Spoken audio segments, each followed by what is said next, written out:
Lucie frissonna. Les rues pavées de Nocturne étaient toujours glaciales. Même le soleil estival ne pouvait percer le crépuscule perpétuel qui s'accrochait aux bâtiments anciens. Les habitants la regardaient avec méfiance.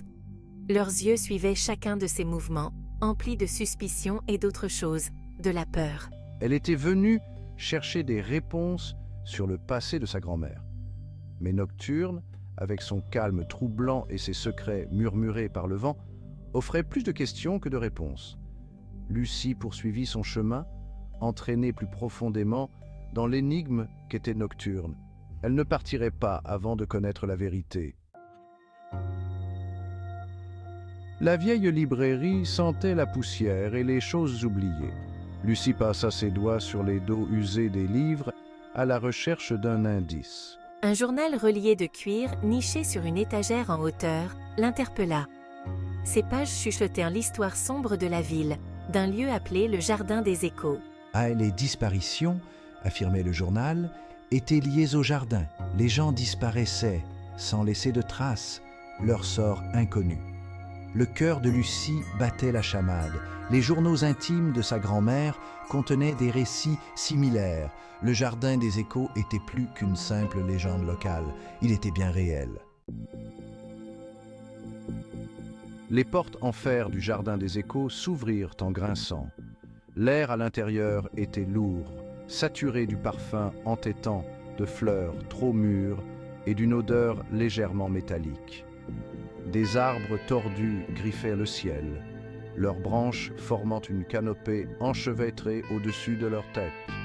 Les sentiers étaient envahis par la végétation, reconquis par la nature. Des murmures semblaient danser dans le vent, des fragments de conversation, des bribes de rire, tous s'estompant dans le silence pesant. Lucie frissonna, un sentiment d'effroi s'emparant d'elle. Elle était observée. « Perdue, mademoiselle ?» Une voix, douce comme du velours, brisa le silence. Un homme émergea des ombres, son visage dissimulé par le capuchon de sa cape.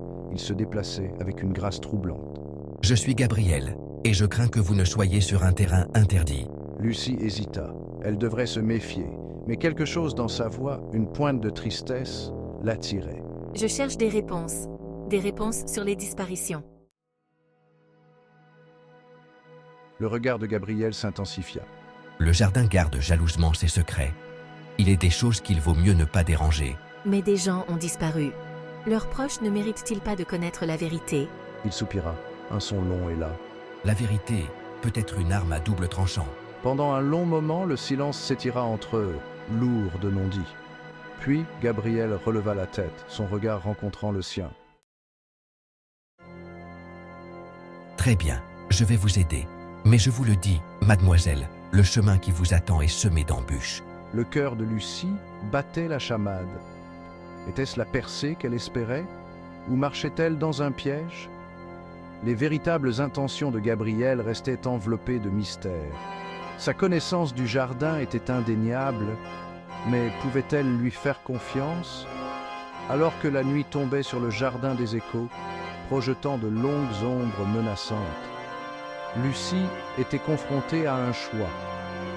Faire confiance à l'énigmatique Gabriel ou se frayer son propre chemin au cœur du mystère. Sa décision pourrait percer les secrets de Nocturne ou lui coûter tout ce qu'elle avait.